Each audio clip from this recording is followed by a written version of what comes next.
Hello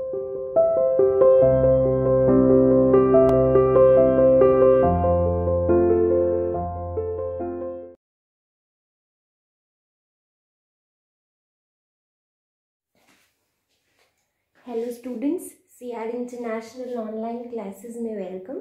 आज हम class 12th का टॉपिक डिस्कस करेंगे, ट्रांसक्रिप्शन या फिर प्रोटीन सिंथेसिस। ठीक है, तो gene expression for protein synthesis is completed by central dogma.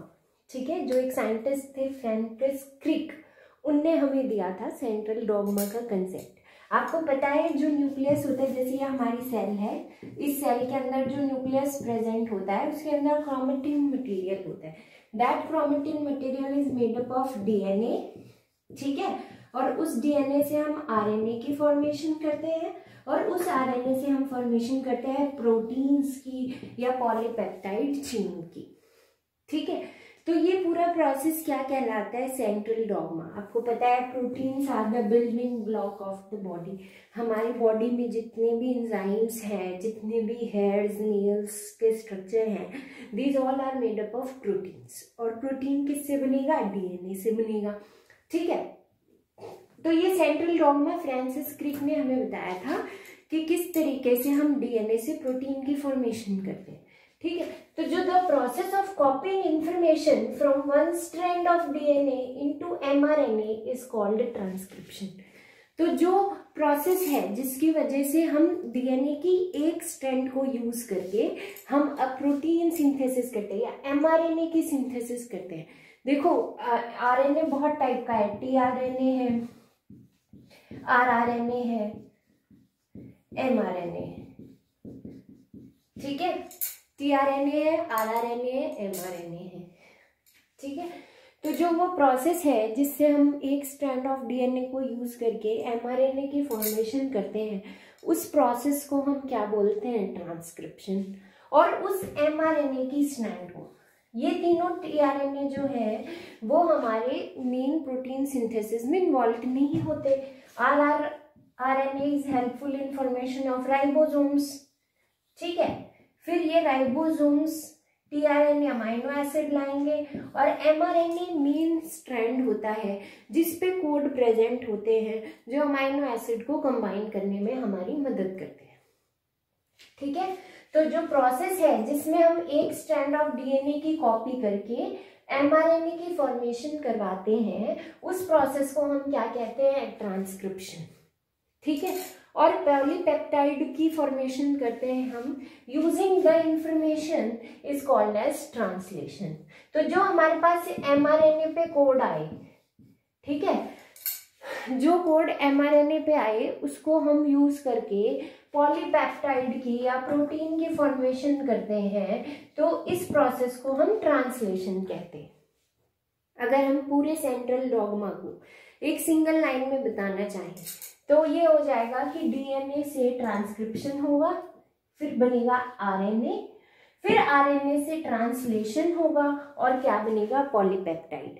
ठीक है, आपको पता है इन सारे बायोमॉलिक्यूल्स में से सिर्फ डीएनए ही एक ऐसा मॉलिक्यूल है which has the capacity to form its own copy.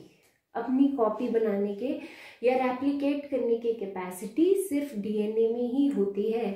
इसीलिए हम यहाँ पर रेप्लिकेशन की प्रोसेस के लिए डीएनए मॉलिक्यूल के ऊपर शो करते हैं बस। इसके अलावा आरएनए और प्रोटीन के अंदर रेप्लिकेशन का प्रोसेस नहीं होता। ठीक है, तो डीएनए से आरएनए की फॉर्मेशन होती है by the process of transcription.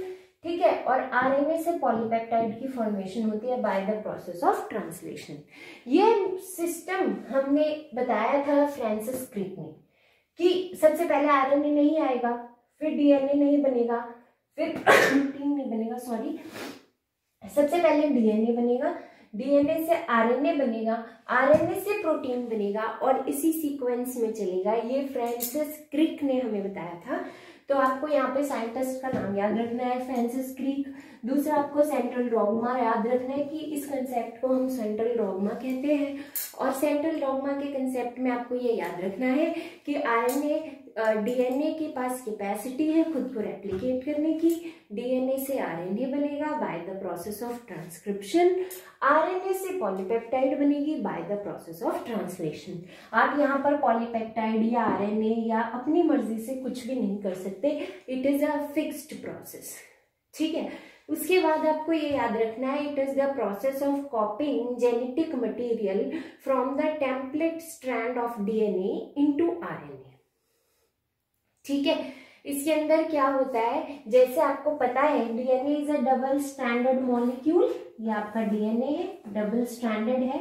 इसमें से एक स्ट्रैंड जो होगी वो आपके लिए टेम्पलेट का एक्ट करेगी। यानी मान लीजिए आप किसी भी जेरोक्स के शॉप में जाते हैं तो पहले आप एक पेपर लेके जाते हैं, है ना, उसको आप कहते हैं कि इसे जेरोक्स मशीन में रखो और इसकी एक कॉपी बना दो या 2 कॉपी बना दो, जितनी भी कॉपी आपको चाहिए।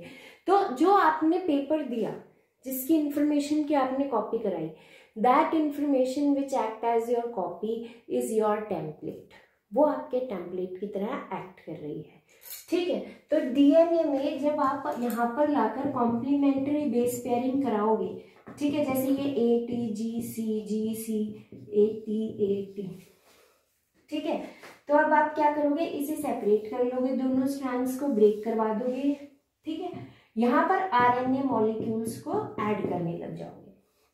आरएनए मॉलिक्यूल को ऐड करोगे तो आपको याद कर रखना है कि थायमिन की जगह हमेशा क्या आएगा, यूरेसिल।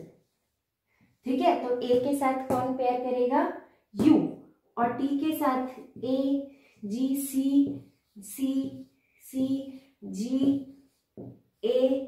GAUC। ये आपकी आरएनए की स्ट्रैंड बन गई। ये आरएनए की जो बेस पेयरिंग हुई है, ये बेस पेयर इक्वल होंगे इस स्ट्रैंड के, क्योंकि ये भी तो कॉम्प्लीमेंट्री था इसके, है ना। बस यहाँ पर टी की जगह क्या रहेगा, यू, और यहाँ क्या रहेगा, टी। तो ये स्ट्रैंड तो हो गई हमारी टेम्पलेट स्ट्रैंड और ये हमारी हो गई कोडिंग स्ट्रैंड। ये जो कोडिंग स्ट्रैंड है आपकी, ये कंप्लीटली सिमिलर होती है आपके एमआरएनए की स्ट्रैंड के बेस पेयर के या कोड्स के। बस यहाँ पर आपको डिफरेंस ये होगा कि टी की जगह यू प्रेजेंट होगा, थायमिन की जगह हमेशा यूरेसिल प्रेजेंट होगा। ठीक है, आपके जो टेम्पलेट स्ट्रैंड है वो हमेशा 3 से 5 डायरेक्शन की होगी और जो कोडिंग स्ट्रैंड है वो हमेशा 5 से 3 डायरेक्शन की होगी। ये मैं ऐसे क्यों कर रही हूँ और मुझे ऐसे क्यों पता है, क्योंकि मैं आपको ऑलरेडी बता चुकी हूँ कि न्यू स्ट्रैंड की formation, new strand will always form in 5 prime to 3 prime direction. चाहे वो आरएनए की स्ट्रैंड हो, चाहे पॉलीपेप्टाइड की स्ट्रैंड हो, चाहे डीएनए की स्ट्रैंड हो, अगर न्यू स्ट्रैंड बनेगी तो हमेशा 5 प्राइम से 3 प्राइम के डायरेक्शन में बनेगी। ठीक है, तो आपको ये चीज ध्यान में रखनी है कि आपका जो 3 प्राइम से 5 प्राइम एंड है वो टेम्पलेट की तरह एक्ट करेगा। तो जो उसके कॉम्प्लीमेंट्री स्ट्रैंड है 5 प्राइम से 3 प्राइम, वो आपका क्या हो जाएगा, कोडिंग स्ट्रैंड। ठीक है, यहाँ पर आपके पास सेम चीज प्रेजेंट होगी, बस थायमिन की जगह क्या प्रेजेंट होगा, यूरेसिल। ठीक है, अब डीएनए का वो पार्ट जो फंक्शनल होता है, यानी जिसके पास कैपेसिटी होती है for the formation of protein, उसे हम क्या बोलते हैं, जीन। डीएनए का आपको पता है, अब human DNA is very long, है ना, तो अगर ह्यूमन डीएनए बहुत लॉन्ग है तो पूरा डीएनए तो पार्टिसिपेट नहीं कर रहा प्रोटीन सिंथेसिस के अंदर।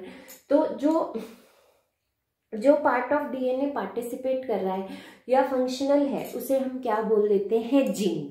ठीक है, इस जीन के अंदर आपके पास एक प्रमोटर साइट प्रेजेंट होगी। ठीक है, प्रमोटर साइट क्या होती है, कैसे पता लगता है प्रमोटर साइट क्या है, ये मैं आपको आगे बहुत अच्छे से समझाऊंगी। बस आप अभी याद रखिए कि जो जीन है इसके अंदर 3 चीजें प्रेजेंट होगी, प्रमोटर साइट, ठीक है, स्ट्रक्चरल जीन, और एंड में आपके पास प्रेजेंट होगी टर्मिनेशन साइट या टर्मिनेटर साइट।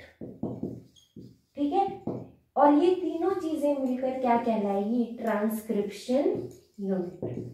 इन तीनों चीज़ों को मिलकर क्या बनेगा, ट्रांसक्रिप्शन यूनिट बनेगा। तो आपका जो डीएनए है वो बहुत ज़्यादा लॉन्ग है, ठीक है। इसमें से कुछ पार्ट है जो फंक्शनल है, उसे हम क्या बोलते हैं, जीन।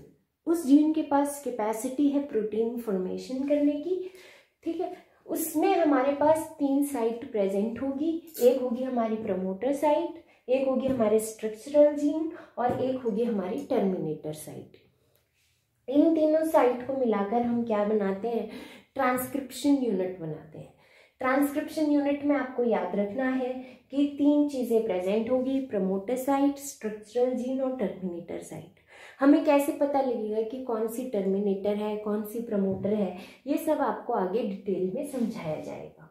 तो आपको सेंट्रल डॉग्मा के बाद ट्रांसक्रिप्शन के बारे में याद रखना है, it is the process of कॉपिंग genetic information from template strand of DNA into RNA.